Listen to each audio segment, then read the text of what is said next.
In a time when judges ruled and faith wavered like a flickering flame in the wind, there lived a woman named Hannah. She resided in the mountainous region of Ephraim with her husband, Elkanah, a righteous and devoted man who made an annual pilgrimage to the tabernacle in Shiloh to worship the Lord. Despite the stability of her life alongside Elkanah, Hannah carried a sorrow so profound that it felt impossible to bear. Hannah was childless, she was barren, and that reality clung to her like a shadow, filling her days with sadness and solitude. In those times, being unable to bear children was almost like being invisible. To make matters worse, Elkanah had another wife, Peninnah, who never let Hannah forget what she lacked. Peninnah had children, and her household was filled with the laughter of sons and daughters, while Hannah was left in the deafening silence of emptiness. Every taunt from Peninnah struck Hannah like an arrow to the heart. Yet she remained steadfast, even when tears streamed down her face in the solitude of the night. Elkanah, though loving, struggled to understand her pain. "Hannah, why do you weep? Am I not better to you than 10 sons?" he would ask, his voice filled with genuine concern. But Hannah knew that some wounds ran too deep for words to heal. Inside her, something stirred, an unspoken cry, a longing so intense that even she struggled to put it into words. Engagement hook. If you love powerful stories and are fascinated by prophecies and the mysteries of the end times, don't miss our exclusive ebook, Welcome to the Apocalypse. Get your copy now through the link in the video description. Year after year, the cycle continued. The journeys to the tabernacle, the silent prayers, the cruel remarks from Peninnah. But something was shifting in Hannah's wounded heart. It was as if she were dry land thirsting for rain.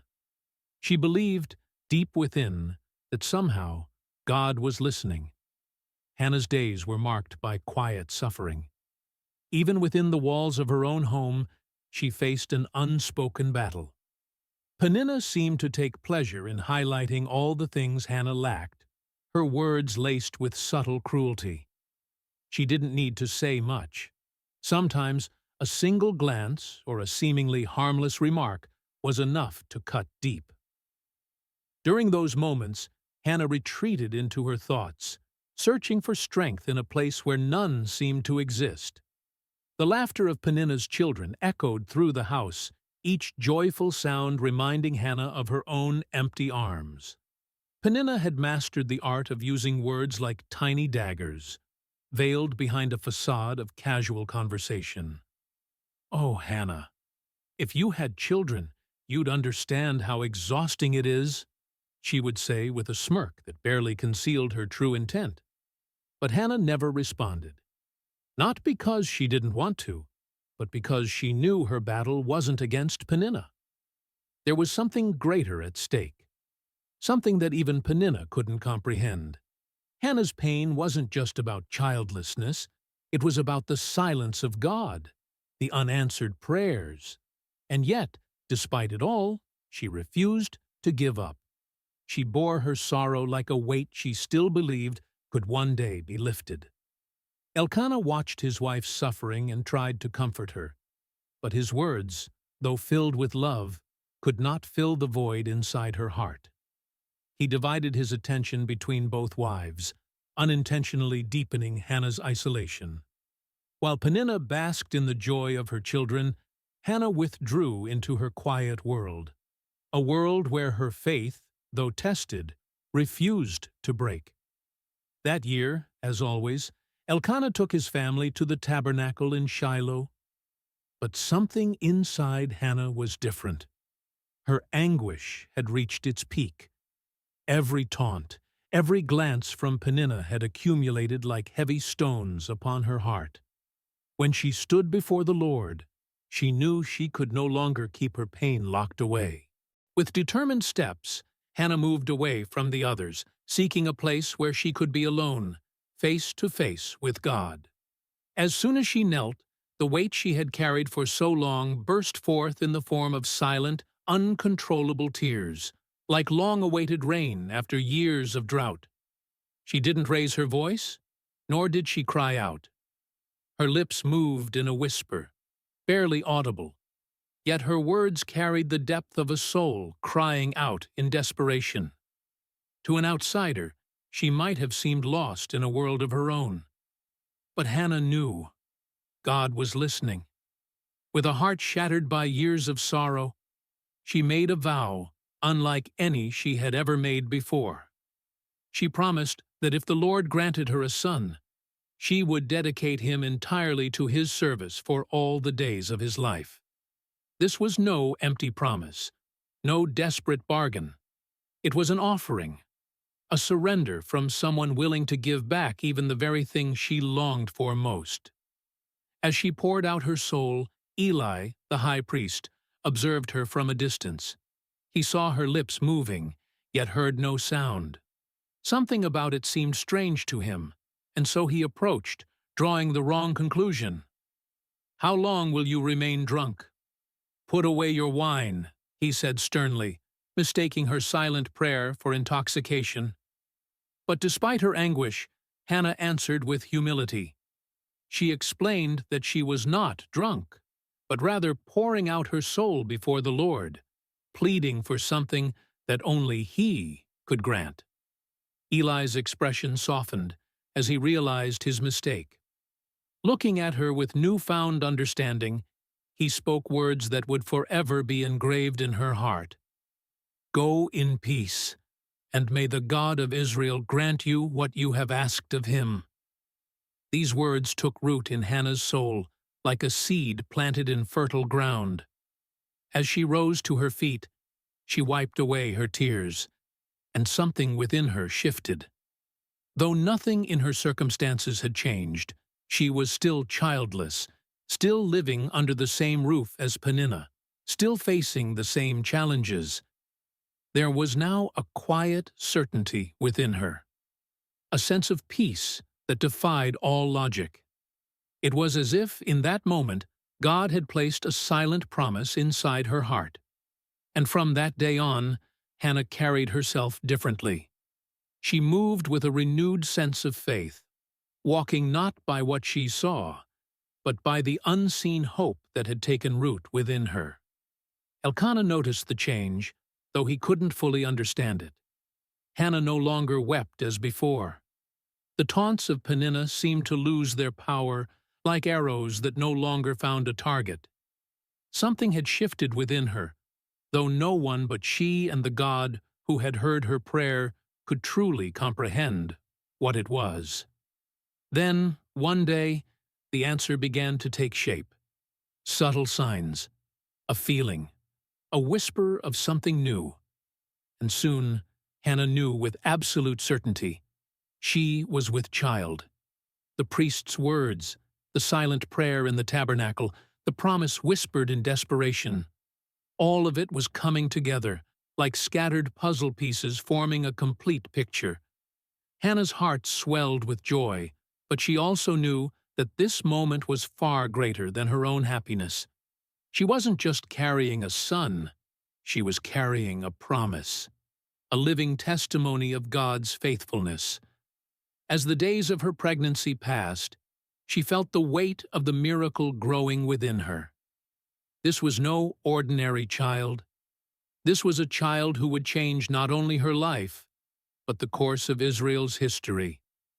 And when the time came, Hannah gave birth to a son. Samuel was born on what seemed like an ordinary day, yet his arrival carried the mark of the extraordinary. Holding him in her arms for the first time, Hannah felt as though she were holding a promise made flesh.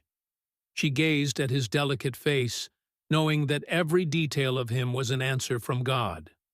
He was not just the son she had longed for. He was living proof that God hears the cries of those who seek him with a sincere heart. The first months with Samuel were filled with both joy and a solemn awareness. Hannah cherished every moment. But there was an unspoken reality she could not forget. Her time with him would be brief. She had made a vow, and she intended to keep it. Each time Samuel cooed or smiled, her heart ached slightly, for she knew he was not hers to keep. Yet she did not let sadness consume her. Instead, she treasured every moment, rocking him gently in her arms, whispering prayers over him as he slept. Elkanah, too, understood what this meant. He loved his son, but he respected Hannah's vow. They both knew that Samuel was not just their child. He was an offering, a gift meant for something far greater. Time passed swiftly, like a breeze before an approaching storm. Samuel grew, his tiny steps turning into confident strides. And as Hannah watched him grow, she knew the moment was drawing near. She waited until he was old enough to live without her, until he could be given fully to the Lord's service in Shiloh. The day finally arrived. Hannah took Samuel by the hand, and with Elkanah by her side, they began the journey to the tabernacle. Her heart was full of conflicting emotions, joy, sorrow, gratitude, and an ache only a mother could understand. But she walked forward, unwavering, knowing that her decision was not just about Samuel's destiny. It was about her own faith and the faithfulness of the God who had never failed her. When they arrived at the tabernacle in Shiloh, Hannah felt the weight of the promise she had made years earlier. With Samuel by her side, now a young boy, she knew the moment to fulfill her vow had come. The tabernacle, with its sacred curtains and the aroma of burning incense, surrounded her with an atmosphere of solemnity. Eli, the priest, was there, just as he had been on that day when he saw Hannah praying in silence. She approached him with reverence, holding Samuel's hand firmly.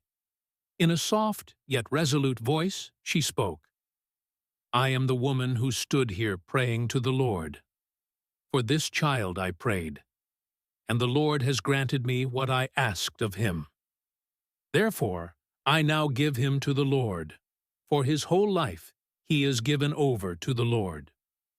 Eli looked at the boy and then at Hannah, recognizing the depth of the moment. With a solemn nod, he accepted Samuel under his care so that he might serve in the house of the Lord. Though her heart ached, Hannah felt an overwhelming peace. She knew she was fulfilling her promise, placing her most precious treasure into the hands of God. Before leaving, Hannah lifted her voice in a song of praise, thanking God for his faithfulness and mercy. Her words echoed through the tabernacle, touching the hearts of all who heard. She exalted the greatness of the Lord, declaring how he raises the poor from the dust and lifts the needy from the ashes. Her song was not just an expression of gratitude. It was a declaration of faith in God's power to transform lives. After the song, Hannah embraced Samuel tightly, whispering words of love and encouragement. She knew he was safe in the hands of the Lord. With her heart full of hope, she returned home, confident that God would watch over Samuel and guide him in his service. And so, Samuel began his journey in the tabernacle, growing before the Lord and in the sight of men. Hannah continued her life, always remembering her son in prayer and trusting in the divine purpose unfolding before them. She returned home, but a part of her remained in the tabernacle at Shiloh. The longing for Samuel was like a constant breeze in her life, a sweet yet painful reminder of the child she had given to the Lord. Yet her heart was at peace. With every prayer, she thanked God for the privilege of being the mother of a boy destined to serve the Almighty. She knew that, though physically apart, Samuel was under the care of the Creator himself. Meanwhile, in the tabernacle, Samuel began living the life he had been called to. Under Eli's guidance, he learned the sacred rituals and the responsibilities of serving the Lord. He listened to the ancient stories of God's mighty deeds, and his heart filled with reverence and curiosity. Each day seemed to bring him one step closer to the purpose for which he had been born. But Samuel was not just learning, he was being observed. Despite having a full house, Hannah never stopped thinking about Samuel. He remained the link between her ordinary life and the divine purpose God was fulfilling in Israel. While caring for her younger children, Hannah often found herself remembering Samuel's face, Eli's words about him, and the song of praise she had sung on the day she dedicated him to the Lord. All of it made her smile, for she knew Samuel was part of something far greater. In the tabernacle, Samuel also sensed God's presence more clearly each day.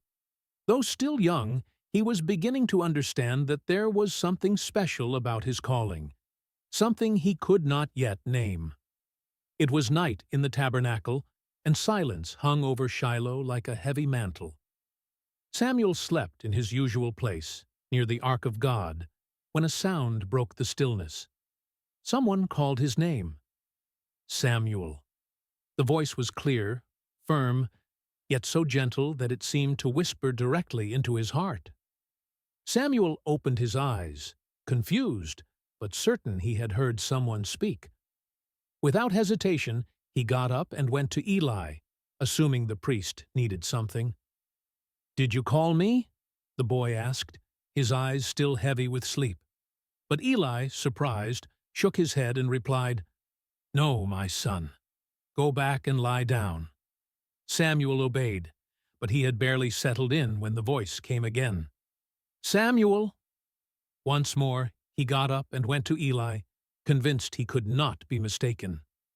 Yet again, Eli sent him back, assuring him that he had not called him. When this happened a third time, Eli realized it was no mistake. Though his eyes were weary, his heart was alert.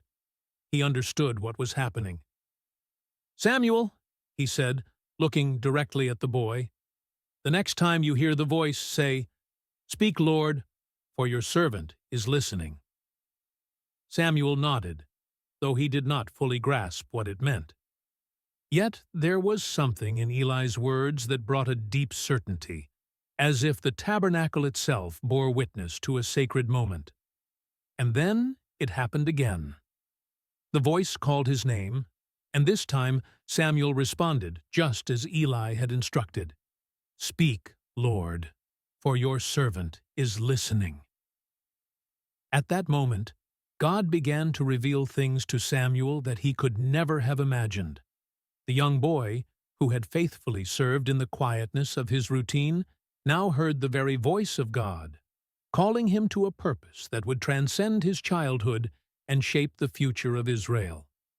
As the divine words unfolded in Samuel's mind, the weight of what was to come began to take form. That night, Samuel's life changed forever. God not only called him, but entrusted him with heavy words, revealing that Israel's fate was about to be shaped in an irreversible way. The boy listened with a mixture of reverence and awe. He barely understood the depth of what was being said, but something within him knew that these words carried a greater purpose. When the divine voice fell silent, the stillness in the tabernacle felt different, as if the sacred space itself had witnessed the beginning of a new era. In the morning, when Samuel saw Eli, he hesitated. How could he tell the old priest everything he had heard? But Eli, with the calmness of someone who understood the mysteries of God, asked the boy to share every detail. As Samuel spoke, Eli's expression revealed both acceptance and sorrow. He knew that God was at work and that Samuel was chosen for something great. Samuel continued to grow, both in stature and in wisdom, and it became evident to all that the hand of God was upon him. There was no longer any doubt. The boy who had been dedicated to the Lord from birth was now a prophet, called to guide Israel. He became a voice for God in a time of confusion, a light shining in the darkness of the people's disobedience. As Samuel fulfilled his calling, Hannah continued her life in Ramah, always in prayer, always hearing from afar the stories of the son she had given to the Lord. The child she had once cradled in her arms was now a man carrying the word of God to a nation. All of this was the result of an unshakable faith and a sincere vow. Hannah and Samuel's story is like a river, starting small, almost unnoticed, but growing along its course until it transforms the entire landscape around it. Hannah, an ordinary woman, carried within her a sorrow that seemed unbearable, a grief that could have destroyed her. But instead of letting it consume her, she chose to surrender everything to the Lord. Through her silent prayer and her sincere vow, Hannah showed us that faith is not about grand words, but about a broken heart that trusts completely in the God who can do all things. What can we learn from Hannah? First, that God hears even the most silent prayers. When Hannah wept alone in the tabernacle, it seemed like no one noticed her. But God was attentive to every word, every tear. He not only heard, He responded in a way that turned her sorrow into joy and her shame into honor. Hannah teaches us that even in our darkest moments, it is worth trusting God. Her story also reveals the power of purpose. Hannah did not ask for a son simply to satisfy her own longing. She consecrated him to God before she had even held him in her arms. And because she surrendered what she desired most, Samuel became an instrument of transformation for an entire nation. Sometimes, what we give to God returns to us in ways we could never imagine. Finally, Hannah teaches us about gratitude and faithfulness. Even after receiving more than she had asked for, she never stopped honoring the Lord. Her life was a living testimony that God not only fulfills His promises, but does so with overwhelming generosity. Hannah's story is not just about a miracle. It is about a God who turns pain into purpose, tears into joy, and faith into a lasting legacy. Like Hannah, we are invited to trust, to surrender, and to wait, knowing that the same God who heard her prayer hears ours too. And what He can do in our lives is far greater than anything we could ever dream. If you enjoyed Hannah's story and want to continue exploring other stories of faith and perseverance, don't forget to like this video and share it with someone you love. And of course, subscribe to the channel so you don't miss any new content. Together, let's uncover more powerful lessons from the Bible.